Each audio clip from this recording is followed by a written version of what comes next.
Hello everyone, সবাই কেমন আছো? পরীক্ষার প্রস্তুতি কেমন চলছে? আজকে আমাদের আলোচনার বিষয় বায়োলজির একটা চ্যাপ্টার, চলন ও গমন। আমরা ছোটবেলায় পড়েছি নিজেদের মতো করে চলন ও গমন, কিন্তু এখন আমরা যেটা পড়বো সেটা একটুখানি আমরা বড় হয়ে গেছি সেই হিসাবেই পড়বো, একটু ডিটেলে পড়বো, কিন্তু খুবই সোজা। যদি একটু বুঝে নাও, মাথায় ব্যাপারটা ঢুকিয়ে নাও, দ্বিতীয়বার এটা পড়তে হবে না, কারণ যে ধরনের প্রশ্ন আসে সেটা শুধুমাত্র বুঝেই উত্তর দেয়া যায়। তো প্রথমেই আমাদের জানতে হবে চলন আর গমন এই দুটো কি জিনিস। তো চলন হচ্ছে, ধরো একটা গাছ এরম বাড়ছিল, সে হঠাৎ এরম হয়ে গেল, বা পাতাটা এরম ছিল, পাতাটা এরকম হয়ে গেল। সেটা যে কোনো কারণ হতে পারে, যেমন মূল কেন এরকম ভাবে বাড়ছে। তো ব্যাপারটা কি হচ্ছে, জিনিসটা কিন্তু এক জায়গায় থাকছে, পজিশন চেঞ্জ হচ্ছে না, কিন্তু তার একই জায়গায় থেকে তার সে কোনো দিকে বেঁকে যাচ্ছে, মাটির দিকে তার মূল চলে যাচ্ছে, তাদের হাঁটাহাঁটি হচ্ছে না, কিন্তু তারা জায়গা চেঞ্জ করছে, নাড়াচাড়া করছে। আবার সেই হিসাবে দেখতে গেলে আমি এখানটায় দাঁড়িয়েছিলাম, আমায় আমার বন্ধু ডাকলো, আমি হেঁটে এখানটায় চলে গেলাম, তো কি হলো, জায়গাটা চেঞ্জ হয়ে গেল। এটা হলো গমন। তো চলন আর গমনের মেন পার্থক্য কিন্তু এটা। এবার চলন আর গমনের পিছনে নিশ্চয়ই কোনো কারণ থাকবে। মুভমেন্ট হচ্ছে কি একটা বেটার লাইফের জন্য, সেটার কারণ হতে পারে আমি এখানে সূর্যের আলো পাচ্ছিলাম না, এখানে গিয়ে পাচ্ছি। সেই কারণগুলো অনুযায়ী এগুলো আমরা ভাগ করব। গমন কি, আমি যেমন বললাম বন্ধু ডাকছে, হতে পারে আমার এখানে খাবার নেই, এখানে খাবার আছে, সেজন্য আমি গেলাম। তো চলন আর গমনের কিন্তু এটাই মেন। এবার আমরা কেন ভাগ করেছি, কি বেসিসে ভাগ করেছি, সেটা জানলেই বাকি জিনিসগুলো ক্লিয়ার হয়ে যাবে। তো প্রথমে চলনকে আমরা দুটো ভাগে ভাগ করি, সামগ্রিক চলন আর ট্যাকটিক চলন। তো সামগ্রিক চলন আমরা কাকে বলছি? Movement of locomotion.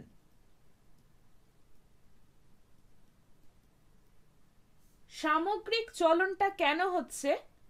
প্রোটোপ্লাজম উদ্দীপক ছাড়াই যদি স্বেচ্ছায় স্থান পরিবর্তন করে। এবার উদ্দীপককে আমি যেমন বললাম, আমায় কেউ পিজার লোভ দেখালো, সেটা আমায় একটা উদ্দীপনা জাগালো। তেমনি কি আলো, তাপমাত্রা, রাসায়নিক পদার্থ, বৈদ্যুতিক শক্তি, মানে যা আমাকে এক জায়গা থেকে অন্য জায়গায় যেতে মোটিভেট করছে, সেটাই হলো উদ্দীপক। কিন্তু সামগ্রিক চলন হলো যখন কোনো উদ্দীপক ছাড়াই সে জায়গাটা চেঞ্জ করছে। তো ট্যাকটিকটা আমরা উদ্দীপক যখন থাকছে, আর স্বতঃস্ফূর্ত মানে উদ্দীপক ছাড়া। ঠিক আছে? তাহলে স্বতঃস্ফূর্ত চলনে কি কি হচ্ছে? তিনখানা ভাগ আছে, অ্যামিবয়েড, আবর্ত, সিলিয়ারি। অ্যামিবয়েড চলন কি? অ্যামিবা কিরম ভাবে যায় তোমরা জানো? দাঁড়াও, ধরো এই রকম একটা অ্যামিবা ছিল, সে কি করবে? তার বডিটাকে সামনের দিকে একটু ছুচলো করে নেবে, পিছনটাকে একটু ছোট করে নেবে। তারপরে কি হবে? সে এই জায়গাটায় চলে এলো। তাহলে কি, সে কিন্তু এগোলো, কিন্তু সে কোনো পা তো তার নেই, সে একটা ক্ষণপদ, মানে ক্ষণিকের জন্য একটা পা তৈরি করলো এই সরু অংশটা, তারপরে সে এগিয়ে এলো। তাহলে কি হচ্ছে? এইটা হলো অ্যামিবয়েড চলন। সিলিয়ারি কি? সিলিয়ারি হলো সিলিয়ার মাধ্যমে চলন। এই সিলিয়া যুক্ত যে শৈবাল থাকে, ভলভক্স, ক্ল্যামাইডোমোনাস, এরা কিরম ভাবে হাঁটে? এদের আকৃতিটা কি? এরকম। এগুলো হলো সিলিয়া। এগুলো দিয়ে সিলিয়ারি চলন হচ্ছে, তারা এগুলো দিয়ে এগোচ্ছে, মানে একটা এরকম এরকম থাকছে, সেটাকে দিয়ে ওরা তার এগিয়ে যাচ্ছে। তো এটা হচ্ছে সিলিয়ারি চলন।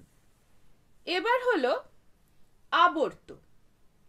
আবর্তর মধ্যে কিন্তু দুটো ভাগ আছে, সেটা হলো রোটেশন আর সার্কুলেশন। বুঝতেই পারছো, আবর্ত মানে গোল হয়ে ঘোরা, আবর্তন। এই রোটেশনের ক্ষেত্রে একটা বড় ভ্যাকুয়ালকে কেন্দ্র করে এই পাতা শ্যাওলাগুলো দেখবে এরকম ভাবে, এরকম তাদের গঠনটা, এর মধ্যেই এটাকে, এর ভিতরেই তারা আবর্তন করছে, তাদের চলনটা এটার ভিতরে হচ্ছে। একটা বড় সেন্টার ভ্যাকুয়াল মানে কেন্দ্রীয় ভ্যাকুয়ালকে বেষ্টন করে প্রোটোপ্লাজমের প্রবাহ, এটা হচ্ছে রোটেশন। আর সার্কুলেশন হলো ছোট ছোট গহ্বরকে বেষ্টন করে। এটার উদাহরণ কি? জটাকান শিরার পুংকেশরের রোম, কুমড়োর কচি বিটপের রোম। এটা কি বললাম? পাতা শ্যাওলা। পরীক্ষায় কিরকম প্রশ্ন আসবে যে পাতা শ্যাওলার মধ্যে কোন ধরনের চলনটা দেখা যায়? তো এখানে রোটেশন থাকতে পারে, সিলিয়ারি থাকতে পারে, এই ধরনের প্রশ্নই বেশি আসে এর থেকে। তারপরে দেখা যাক, আমরা তাহলে স্বতঃস্ফূর্ত সামগ্রিক চলনটার ভাগগুলো সম্পর্কে পড়লাম। এবার হলো ট্যাকটিক চলন। ট্যাকটিক চলন আমি প্রথমেই বললাম উদ্দীপক, কেউ একটা কিছুর উদ্দীপনা জাগাচ্ছে, লোভ জাগাচ্ছে। সেটা কি হতে পারে? আলো, তাপমাত্রা, কোনো রাসায়নিক পদার্থ হতে পারে, বৈদ্যুতিক শক্তি হতে পারে, আমি অত লিখলাম না। তো ফটোট্যাকটিক চলন, আমরা ফটোসিনথেসিস পড়েছি, তাহলে ফটোট্যাকটিক আমাদের ওয়ার্ডটার মানে বুঝলেই আমরা বুঝতে পারবো এটার বাংলা হলো আলোকমুখী। যেদিকে আলো আছে সেই দিকে চলন। ক্ল্যামাইডোমোনাস, ভলভক্স, এরা আলোর দিকে গমন অবধি করে, ঠিক আছে, মানে অল্প পরিমাণ, কিন্তু সেটা তারা এগিয়ে যায়। কেমোট্যাকটিক চলন। কেমোট্যাকটিক শব্দের অর্থ কি? কোনো একটা রাসায়নিক পদার্থের প্রভাবে, মানে ফার্নের শুক্রাণু যেমন অ্যাসিড দ্বারা আকৃষ্ট হচ্ছে, তাদের এই আকৃষ্ট হওয়া থেকেই তাদের এই জননটা হচ্ছে। তার মানে কি? একটা কেমিক্যাল, রাসায়নিক পদার্থর দ্বারা, তো সেটা হচ্ছে কেমোট্যাকটিক। আবার থার্মোট্যাকটিক কি? তাপমাত্রা বা উষ্ণতার প্রভাবে পাতা শ্যাওলা, উদ্ভিদের পাতার কোষের প্রোটোপ্লাজমীয় যে চলন, যে এইদিকে তাপমাত্রা আছে সেই দিকে যায়, সেটা হলো থার্মোট্যাকটিক। থার্মো মানে মনে রাখলেই হবে, থার্মোমিটার, আমরা জানি থার্মো মানে কি। তারপরে হলো গ্যালভানোট্যাকটিক। গ্যালভানোট্যাকটিকটা কি? বৈদ্যুতিক শক্তির প্রভাবে যে চলনটা হচ্ছে, সেটা হয় কিছু শৈবালের। রিওট্যাকটিক চলন কি? জলস্রোতের তারতম্য, এটা কিছু নিম্ন শ্রেণীর উদ্ভিদ আছে যে জল এদিকে যাচ্ছে সেজন্য ও ওদিকে যাচ্ছে। হাইড্রোট্যাকটিক চলন। হাইড্রো মানে কি? জল। এটা হলো জলের প্রভাবে চলন, জলের গতিপথ ও তীব্রতার প্রভাবে যে চলনটা হচ্ছে, তাতে কি হয়? শৈবাল যে শুষ্ক অঞ্চল থেকে জলের দিকে যায়, দেখবে একটা দেওয়ালে এইখানে হয়তো একটা কল আছে, এই অংশটা জলের ছিটে পায়, দেখবে এইখানে শ্যাওলা হবে, এইখানে কিন্তু কম হবে। এখান থেকে ওরা জলের দিকটাই বেশি থাকবে, কারণ ওরা এই জলের দ্বারা আকৃষ্ট হয়, ঠিক আছে। তো আমাদের সামগ্রিক চলনটা পুরো পড়া হলো, এখন একবার সংক্ষেপে বলে দেব। সামগ্রিক চলন আমরা প্রথমেই পড়লাম চলনের দুটো ভাগ, সামগ্রিক চলন আর বক্র চলন। সামগ্রিক চলন হলো যে সকল উদ্ভিদ এক স্থান থেকে অন্য স্থানে গমন করে তা পর্যবেক্ষণ সাপেক্ষে হওয়ায় একে গমন না বলে গমনজনিত চলন বলা হয়। ঠিক আছে, আমি একদম ডেফিনেশনটা বললাম, ভিতরের ব্যাপারটা তোমরা অলরেডি জেনেছো যে সে একটু এগোচ্ছে তাই গমন বলছি, কিন্তু অ্যাকচুয়ালি সেটা চলনই, সে হেঁটে চলে যাচ্ছে না। এবার তার দুটো ভাগ, স্বতঃস্ফূর্ত, ট্যাকটিক। স্বতঃস্ফূর্ততে বোঝাই যাচ্ছে স্বতঃস্ফূর্ত, তার ইচ্ছা হয়েছে সে পার্টি করছে। আর ট্যাকটিক, তার গার্জেন খুব কড়া, বাইরে থেকে যদি কেউ মা বাবাকে একটুখানি বোঝায় কিছু যে আমরা আজকে রাত্রিবেলা নাইট স্টাডি করতে যাচ্ছি, সবাই মিলে একসাথে পড়বো, তাহলেই সে এগোবে, তাছাড়া এগোতে পারবে না।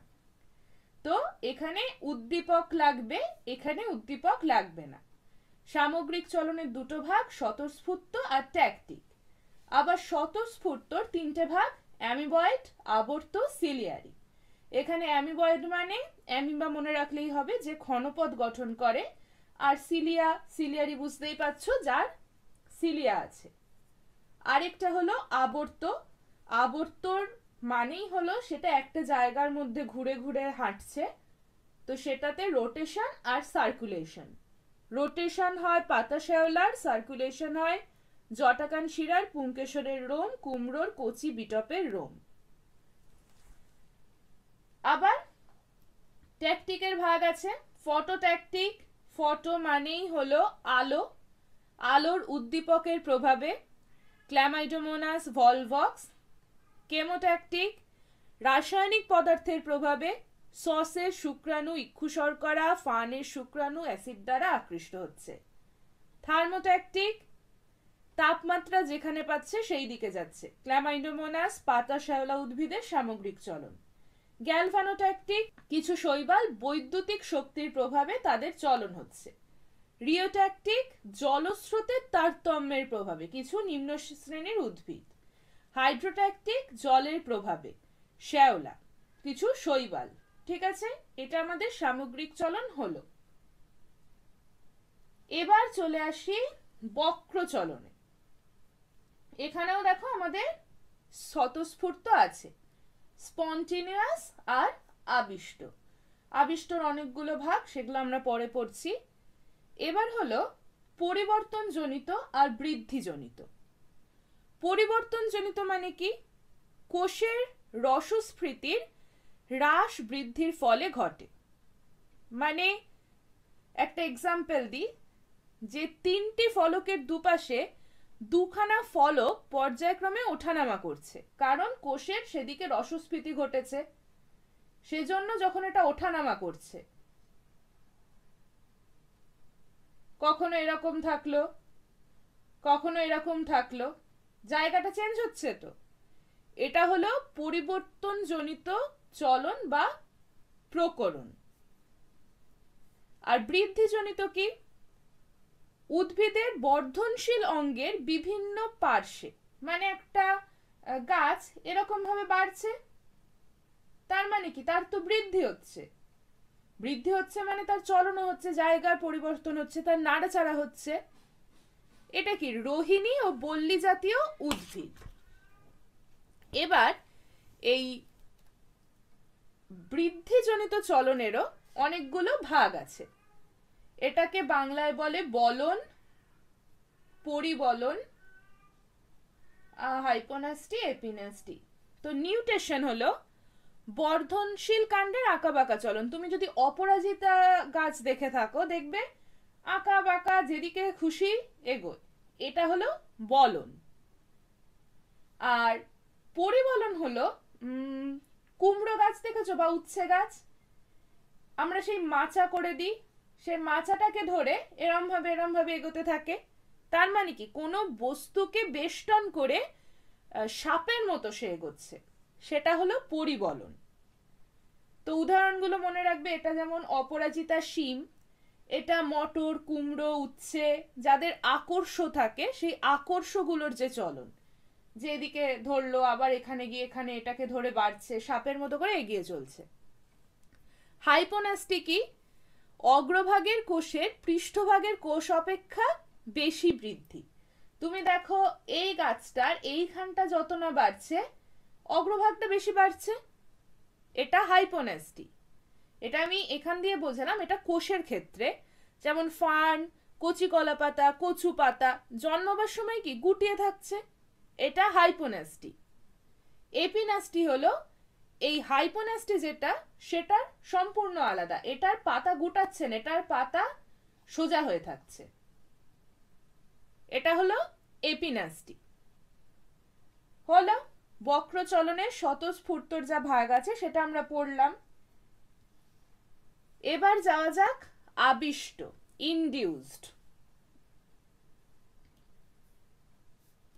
ইনডিউসড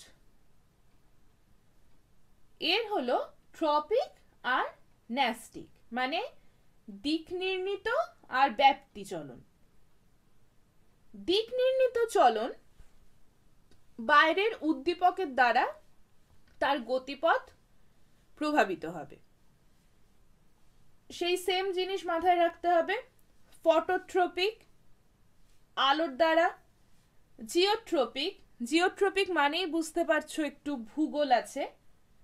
জিওট্রপিক, আমি ফটোট্রপিকটাই আগে বলে নিই। আলোর উৎসের দিকেই কিন্তু একটা ধরো গাছ, আমরা দাঁড়া একটাই গাছ আঁকবো, সেটা দিয়ে আমরা সব বুঝবো।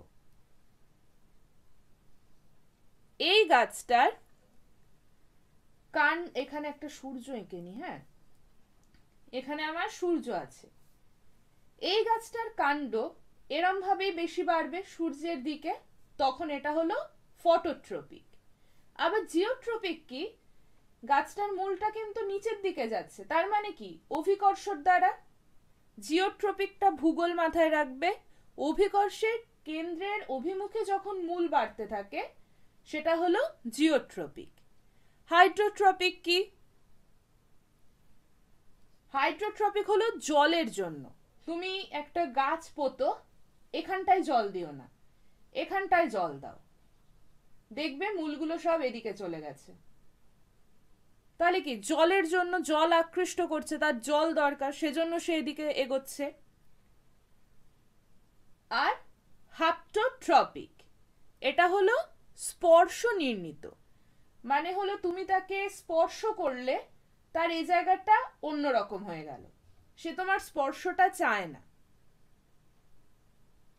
আবার এটা যেমন হতে পারে, আরেকটা হয় যে ধরো এইখানে একটা কাঠ পড়েছিল, আমার মূলটা বাড়ার সময় কাঠটাকে জড়িয়ে ধরলো, ঠিক আছে। আবার যাদের আকর্ষ থাকে, মাচায় আকর্ষটাকে জড়িয়ে ধরলো, তো এটা কি হচ্ছে, সে টাচ করছে। তো আবার টাচ পেলে সে জায়গাটায় সে চাইছে না সেটা, তো এটা হলো হাপ্টোট্রপিক বা স্পর্শজনিত। এবার আসি ন্যাস্টিক চলনে। ন্যাস্টিক চলন হলো উদ্ভিদ অঙ্গের চলন উদ্দীপকের তীব্রতা অনুসারে। এখানে আমরা প্রথমেই পড়ব সিসমোন্যাস্টি। সিসমোন্যাস্টি কি? স্পর্শ, ঘর্ষণ, বায়ু প্রবাহ, আকস্মিক আঘাত। তোমরা লজ্জাপতি গাছ নিশ্চয়ই দেখেছো। লজ্জাপতির পাতাকে তুমি যখনই ছোবে, ও তখনই পাতাগুলোকে এরকম বন্ধ বন্ধ করে নেয়। তো কি হচ্ছে, তোমার স্পর্শ বলো বা তুমি আঘাত করছো, তার জন্য তার চলন হচ্ছে, সে তার পজিশন চেঞ্জ করছে। তো এটা হলো সিসমোন্যাস্টি। আবার ফটোন্যাস্টি কি? সূর্যমুখী গাছ দেখবে সবসময় সূর্যের দিকে হয়, তার মুখ থাকবে সবসময় সূর্যের দিকে, তো এটা ফটোন্যাস্টি। থার্মোন্যাস্টি কি? উষ্ণতার তীব্রতা অনুসারে। তাপের তীব্রতা, মানে টিউলিপ, পদ্ম ফুলের পাপড়ি বেশি তাপে খোলে, আবার কম তাপে সেই পাপড়িগুলো, মানে পাপড়িগুলো ধরো এরকম হয়ে আছে, যখনই বেশি তাপ পাবে তখন সে খুলে যাবে। তো এটা হলো থার্মোন্যাস্টি। আর কি? নিকটিন্যাস্টি। নিকটিন্যাস্টি হলো তাপ আর আলো দুটোর দ্বারাই যে প্রভাব পড়লে তার চলন হয়। বাবলা, আমরুল, শুষ্নি, রাধাচূড়া প্রভৃতির পাতা দিনের আলোকে উপযুক্ত তাপমাত্রায় খুলে যায়। এই শিম্বি গোত্রীয় উদ্ভিদের পত্রফলকের যে চলনটা হয়, বাবলা, আমরুল, শুষ্নি, রাধাচূড়া, এদের যখন এরা তাপ আলো পাচ্ছে তখন পাতাগুলো খুলে যায়, আবার দেখবে আলো চলে গেছে, পাতার চলন হয়েছে, পাতাগুলো আর খুলে নেই। আর হলো কেমোন্যাস্টি, মানে ক্লোরোফর্ম, ইথার, প্রোটিন দ্বারা নিয়ন্ত্রিত, মানে রাসায়নিক পদার্থের গতিপথ ও তীব্রতার প্রভাবে। সূর্য শিশির উদ্ভিদের পাতা উদাহরণ। আকর্ষের পাশে ক্লোরোফর্ম রাখলে আকর্ষটির বিপরীত সঞ্চালন ঘটে, মানে এইখানে যদি তুমি একটা ক্লোরোফর্ম রাখো কিন্তু এদিকে এগোবে না, তখন আমি এটাই বলছিলাম যে গাছও কিন্তু নিজের ভালো বোঝে, তাকে যখন তুমি এরকম কিছু করবে তার চলন অন্যদিকে হবে। ঠিক আছে, এই ছিল চলন। এর এক্সাম্পল গুলোই ভালো করে পড়তে হবে, এক্সাম্পল থেকেই প্রশ্ন আসে যে এর কোন ধরনের চলন। আর এই চার্টটাকে যদি ভালো করে মনে রাখো, এটা খাতায় নোট করে রাখতে পারো, এই চার্টটা আমি বানিয়েছি, তো এরকম ভাবে বইয়ে এতটা ডিটেলে লেখা থাকে না, তো এরকম চার্ট বানিয়ে কয়েকটা এক্সাম্পল আর এই ফটো, কিমো, গ্যালভানো, থার্মো এই ওয়ার্ডগুলোর মানে যদি মাথায় রাখো, তাহলে সেই জিনিসটা, ধরো জিজ্ঞাসা করলো সূর্যমুখী ফুল, জিনিসটা তো আমাদের চোখে দেখা, তো আমরা বুঝে নিতে পারবো এর চলন কিসের উপরে ভিত্তি করে হয়। তা আজকের ক্লাস বেশি বড় করব না, উদ্ভিদেরটাই বললাম। আর প্রাণীর গমনে আমাদের বিভিন্ন প্রাণীর গমন অঙ্গগুলো জানতে হবে, সেগুলো আমি নেক্সট ক্লাসে বলবো। আজকের ক্লাস কেমন লাগলো অবশ্যই কমেন্টে জানাবে। আর এখনো যদি আমার চ্যানেলে নতুন হয়ে থাকো, আমার চ্যানেল সাবস্ক্রাইব করে না থাকো, এক্ষুনি চ্যানেলটা সাবস্ক্রাইব করে নাও।